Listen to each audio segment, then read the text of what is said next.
Go is going to be on KungFuCup Station, and we do have our two players coming out. Let's see, I'm still getting used to all those. There we go. Have to get quicker. So the first player in the bottom right hand side playing for Yo Flash Wolves. Right now 2-1 against Jaedong himself.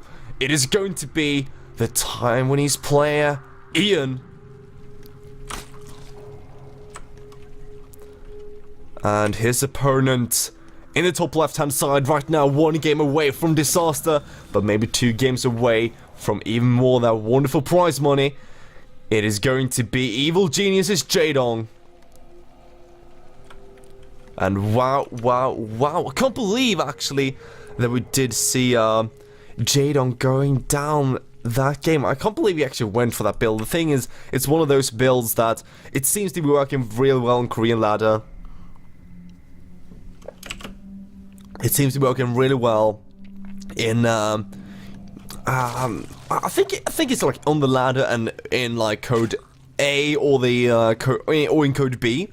But when you get to like the top tier level of ZVZ, when you get to the code S level, when you get to the top international players, I haven't seen it works like in ages. I think I once saw it like a few times in Wings of Liberty. And by the way, ladies and gentlemen, I'm really sorry, but we do not see an Overlord Kiss. I'm really sorry. Sometimes we do actually on this map. It's not that common, but no Overlord Kiss for today. I'm quite sad about that. But sadness aside, yes. So the Temple Bane is one of those builds that has to be right in your face, and it's kind of using the fact that, okay, you have to look away almost, or you have to mess something up completely. You have to not split. Of course, you have to be really quick. I mean, if you do this on ladder in like Masters League or down, you should be winning a lot of games with it. But look at this, we do see a gas into pull right away from Jaedong here, so he's going to have quite an early speed, while Ian still no gas. We might just see what we saw in Overgrowth, which was basically Ian going gasless, and then we saw Jaedong going for gas into Bayonets, getting ready for maybe some aggression or really quick mutas, but he didn't go for mutas, and you know, after Ian scouting that Jaedong had the gas, had the Bayonets, Jaedong knew right away, this is not going to work, especially versus gasless. It's such a good opener for holding any kind of baiting aggression. So what you do then, of course, he just skipped it, got a few more extra workers. In the end, it didn't work out, but of course, it was great in theory. Now, what do we see here? What do we see here is something we've seen a lot in GPL, very much so. Sometimes even in the European scene, but not as common. What you do is you build a spine crawler just to snipe that first Overlord. It's such an annoying little thing here. And look at that, the Overlord will go down, which usually should not be going down, and that is such a strong little move. You might think, well, that's, you know, 50 minerals for a drone, and of course that's 1 lava, 50 minerals for the drone, and 75 for the spawn crawler. You know, that's 125 minerals. Is that really worth it? Well, yes, because you supply block your opponent for quite some time, and it messes up his build completely, while you know exactly that you're going to make your spawn crawler, so you're ready for it in advance. And of course, you have a spawn crawler for later if you ever were to use it, so it's actually almost always worth it. Now, did Jaedong see that double gas? No, he did not. This is also a big perk of it. He did not see the timing of this double gas, which was actually much earlier than usual. Usually you see it at around 5 minutes, and look at this. We do see Ian getting the second Overlord right away. Very beautiful from Ian. And look at this, Ian already with the speed on the way. Is he going to go into Bailing Nests? I mean, he could go into Bailings. He could go into like a big speedling bailing timing here. And right now, Jaedong is trying to scout for this. If he sees the speed on the way, oh my god, look at this cute little wall off here. Going to scout nothing. That's also something you can use your spawn crawler for. Now, Jaedong getting a second gas right now, and the Evo, he's just going to go into standard Roach, +1 Roach, which means that he's going to have quite a quick third. You already see the drone moving out here. Well, what is this drone up to? Well, where is he going? Oh, no, okay, he's just a wayward drone.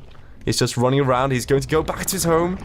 But yeah, okay, there we go. Ian has added the Bane Nest. He's getting speed, so it's a huge link and baning timing here. It should be a lot of banings, and this should hit, you know, quite a while before Roaches. We're going to see when and if Jaedong wants to add that third base soon. He's up to 3 gases, which is quite standard for now, but 26 lings on the way for Ian right now, and Jaedong has very little scouting. Ian right now is saving up lings. He's not going to show these, and that we saw earlier, you know, those overlords did get killed very quickly, and he's even moving this spore crawler right over the maps to see if he can start sniping things. And now Jaedong is going to scout a lot of lings on the way to his base, and now it's time to freak out, Jaedong. It is time to freak out because he's making 8 drones. He's 8 roaches. He's going to wall off with an Eva chamber still, not full wall off except for this queen helping out. And now it's all up to Ian. Can he break through? If he breaks through, Jaedong is out of the KungFuCup for this month. We see Ian right now trying to bring down this evolution chamber. It's going so low, and now we have things on top of the roaches. Not enough though. Those roaches just cleaning up everything, and Ian needs those banings. Where are they? They're coming in from the right hand side, and now Ian trying to connect with everything. Can he connect with the roads though? We see so many drones going down already for Jaedong, but it's not going to be enough. Ian right now rallying more and more. He's up with 4 supplying workers. That is not enough whatsoever. That one spore crawler making his way over the map. He might be able to bait a few roaches if Jaedong is not careful enough, and he's going to maybe pull those roaches out, but of course Jaedong should be a bit cautious. We do see Rin and roaches behind this for Ian. Should be starting soon, and Ian has a 3rd base on the way. Jaedong sees this, of course, with his overseer, but Ian now goes over here. He's buying time. This is just like a PvP. He's buying time to see if he can try to go to keep Jaedong away from getting that 3rd base. Jaedong, there will be so many more roaches. It's going to be so difficult for Ian to really hold on here, because what Jaedong is going to do is they can choose to get a 3rd if he wants to. He can just go right for the face as well, but he's going to go for 3rd as soon as possible. But first he will push out with his +1 roach timing, and of course those links are close to worthless at this point. Of course, it's up to Ian right now to just keep on pressuring, keep on denying that 3rd base. He's going to kill a drone here. He can even run into Jaedong's base, but of course, very nice warfare. And now Jaedong with a big counterattack. Ian, not that many roaches whatsoever. Only 7 against these 26, and I think this might just be too much for our Yo-Clash Wolf player. Even bypassing these spine cores, going right for the natural. Should even split it up and get into the main as well. Here comes the links though, trying for the big surround. Great surround here by Ian. Ian getting in range of these spine crawlers, but he's making just 9 more roaches. There are so many more for Jaedong, more on the way as well. Coming in from the left-hand side here, and Jaedong is just overwhelming his opponent, showing why he was over 90% win rate, almost 100 in ZVC for quite some time. And here we go, showing just how strong he can be with his roaches. 2-2 with Jaedong taking this one, and we do see everything coming to an end.